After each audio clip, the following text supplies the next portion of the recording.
Hi, I'm Ashley Walton from the Manager Vault. Hey everyone, I'm Sean McGinnis from the Manager Vault. We are excited to talk to you today about why hiring is not HR's job.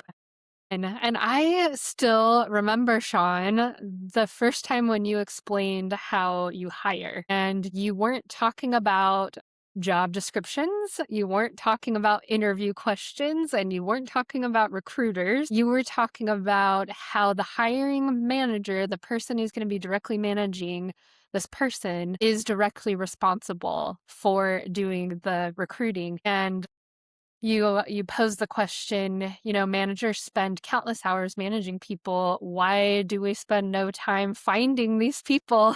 It's a pretty important part of the role. And I remember you telling us that our job as leaders is to constantly be building relationships with people we'd love to work with someday, or even just people to help us build up our network and reach out personally and start conversations and build genuine connections.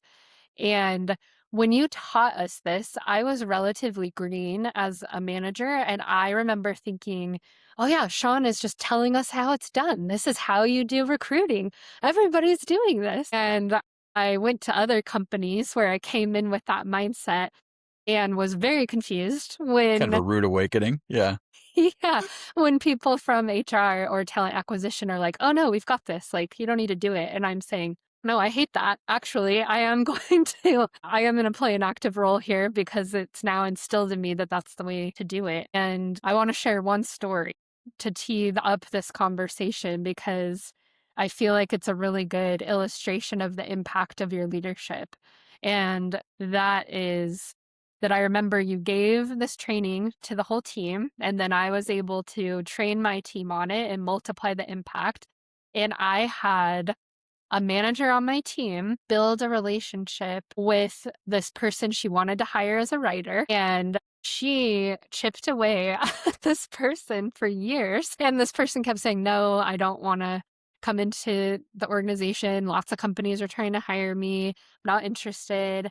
And this manager on my team found out she was doing a reading, and she went to the reading and brought her a gift and brought team members and showed support for her at the reading. And of course, recruited that person. I mean, sure. that I think is such a good illustration of your philosophy, but how would you describe your hiring philosophy and approach? I think it all stems from the following. The more I've been thinking about it as we've been teeing this up, it boils down to this: who's the person that's responsible for the output of this role, right? I mean, it's you as the hiring manager. You're responsible for the work that this unknown entity, right?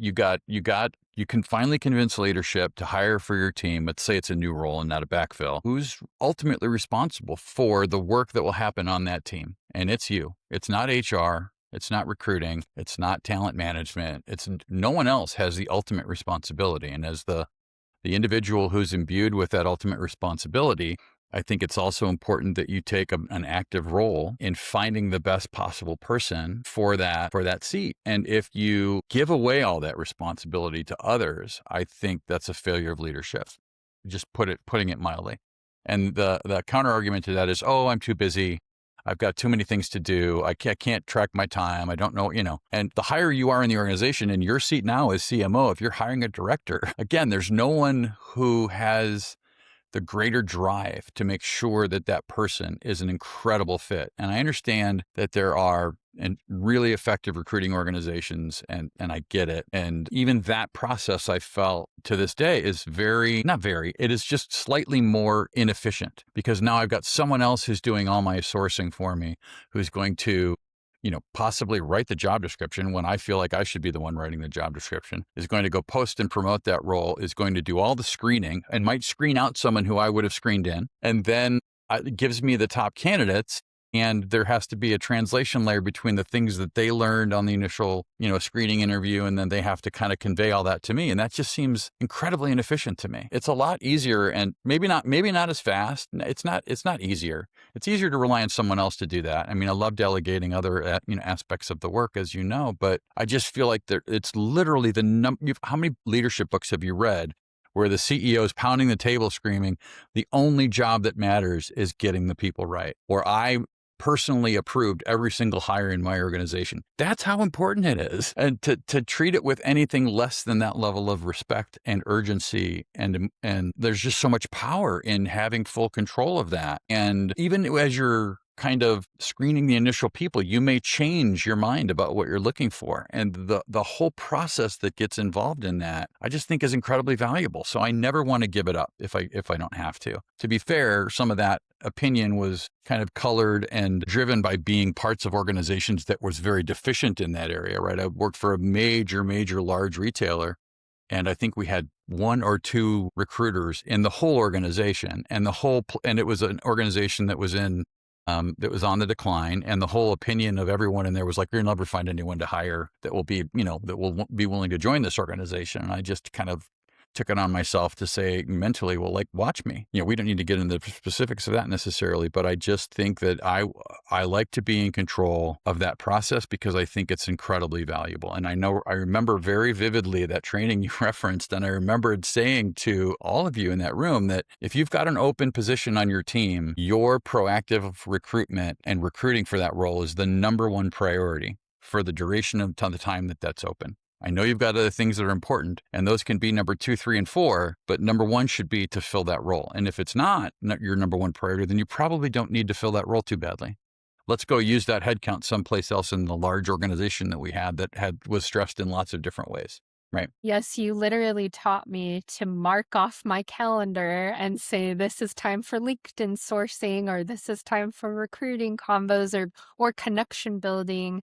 And now I have people on my team do that same thing. It's literally carving off the time and prioritizing it and treating it like it's one of the most important parts of your job. And I'll Sure. say from personal experience, after you gave that training at that company and the whole team started to synthesize it and utilize your philosophy, the caliber of people that we were able to hire was tremendous. We went, it was like a light switch flipped on, where we were struggling to hire the kind of candidates that we wanted, and it was very competitive at this time, and a lot of the people we were reaching out to had multiple companies trying to recruit them.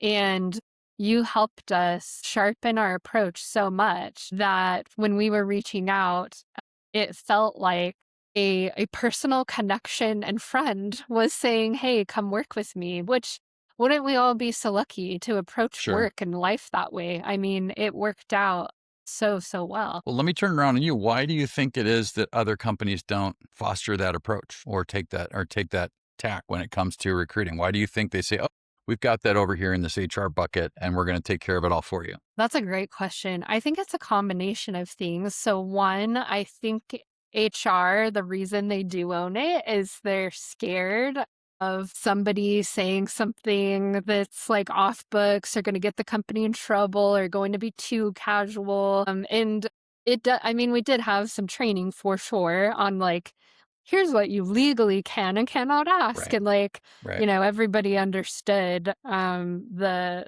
HR complications that come up with recruiting. I think that's one piece. I also think, you and I talk about this as a theme a little bit, but I feel like in business in general, a lot of times we pretend that certain people have super special skills and we just pretend like, no, you need somebody who's just dedicated to this one thing to do this thing.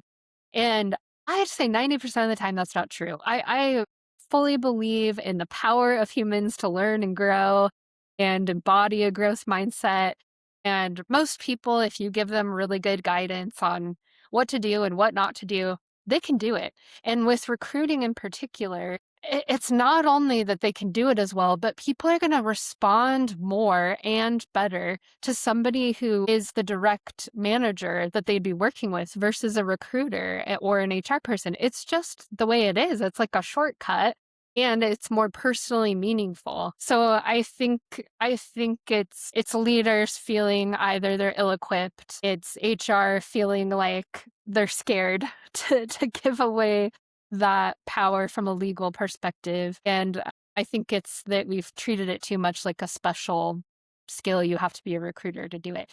And frankly, the biggest drawback that I see of why managers don't wanna take that on is time, right? And so it does take a lot of teaching and a lot of the coaching that you've recommended here and now in this conversation of, like, this is literally the most important part of your job, and if you can get your direct manager talking to you in that way, that's needed too. You need to be aligned that it's as important as it is. Sure. Yeah. I think that, I mean, I couldn't agree more. I just think that we've all seen the studies of how costly it can be to make a bad hire. And so you factor that in on the other side of the ledger, and how important it is for you to hire people that you want to work with, who you know are going to do an amazing job and elevate your team, elevate your function, elevate your responsibility. And all of that kind of weighs into like, well, of course I should be doing this, right? Like, to me, it's a foregone conclusion. It's a pretty straightforward calculus. I don't know. I can't imagine doing it any other way. I have at times allowed HR or a recruiting team to kind of own the initial, sourcing of, but I always insisted, like, send me everyone. I want to see what's in the resume. I want to be the one that screens them out, because I know the things that I'm looking for and I know the things I'm not looking for, things that will screen you in or screen you out. I don't have them all, but I know them when I see them. And, I've got a general pattern after doing this for so many years that I know in certain roles, like, it's really important to me that you have, certain aspects. If you're a strong marketing leader, I expect you to have numbers on your resume of, like, I drove this out. Here was the percentage lift in conversion rate or in revenue or in whatever. Or if you're operations, here's the savings that I brought to the organization, the efficiency that I imbued in it. Like, and when your resume doesn't have that, that's a default no for me. It's just very simple. And so those are the things that, if you really think about it long enough, or you've done it enough, to be fair, like, well, I've been managing people for 23 years. So I've learned how to hire a number of different roles across an organization. And you've been managing almost equally as long. So it comes with experience and repetitions. I think that you can just get so much better at it. You know what you're looking for. Yeah, totally agree. The other potential counter argument to what we're saying that I think is part of the HR and legal considerations is an acknowledgement of bias.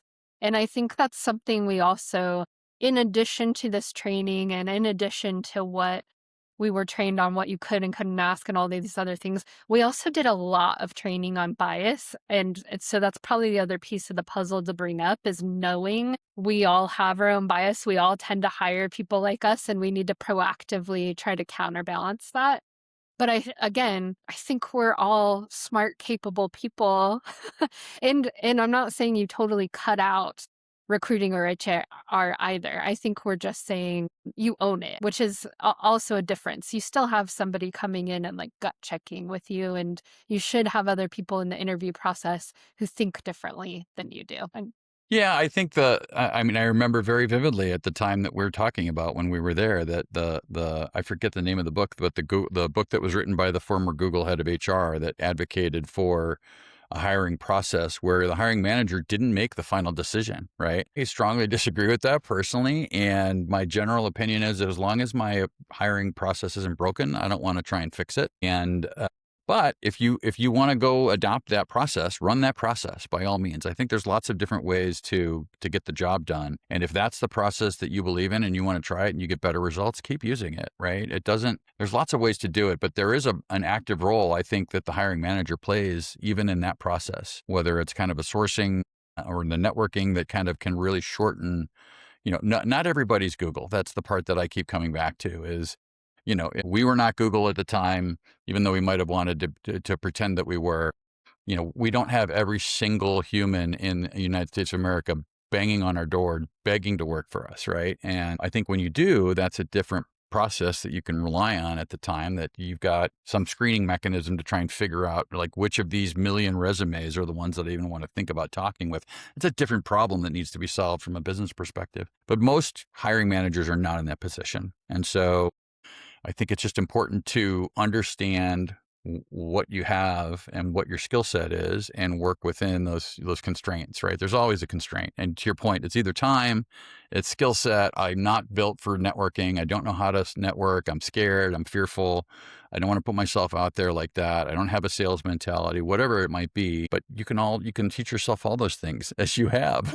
You were not Probably I know that some folks in that room probably were like, "What? You want me to do what?" And yet, once you get on it and try it a couple times, like, yeah, you might fall off the horse a few times, but you might be an incredible horseback rider and you just never even thought to try. Right. So I just know what's worked for me. And I know that having that level where I feel invested in making sure that this gets done and gets done effectively and quickly and bringing on the best talent is just such a critical function that I didn't want to trust it to someone who I've never met before in a large organization. Like, think about that for a minute. Like, this recruiter is going to go do the work.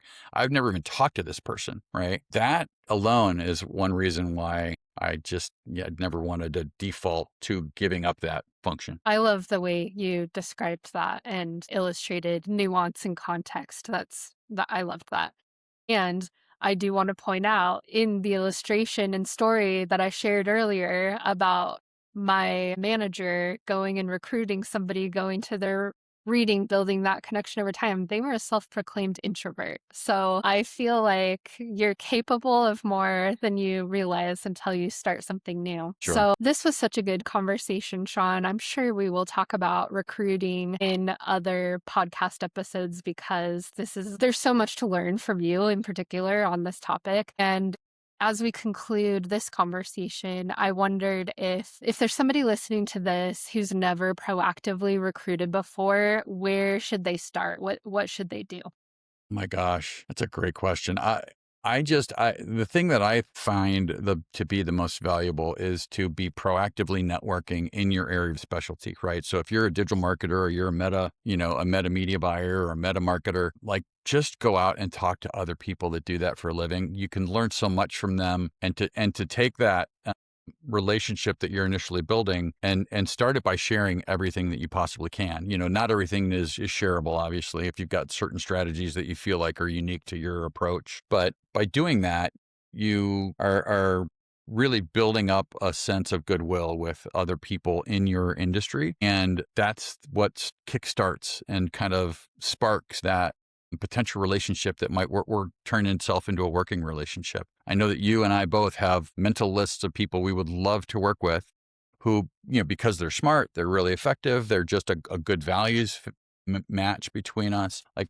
and all those people, we didn't know them 10, 15, 20 years ago. Right. And so it's worth it to invest the time and effort to build that network in any area that you think you might be hiring for. And so get started today. It doesn't take much. Send someone that you know of, or, network on Twitter or X or LinkedIn, or do a blind introduction. Just say, "Hey, I'm in your space. I would love to sit down and chat with you sometime if you have the bandwidth to do it. I'll buy you coffee." It doesn't take a lot. And I think taking that first step is usually the hardest thing to do. I agree. Now, fun fact, now one of my best friends is somebody who spoke at a tech event in Salt Lake City, and I pushed myself out of my comfort zone, went and introduced myself to her, kind of fangirled over what she was presenting. Here we are, like 10 years later, and she's one of my best friends. Like, you just never know when you go into it with genuinely wanting to connect, like, good things happen. 100%. Couldn't agree more. So thank you, Sean. And thank you for watching this episode. If you enjoyed it, please like and subscribe. And please visit themanagervault.com to subscribe to our newsletter. We'll see you next time. Thanks, everyone. Bye.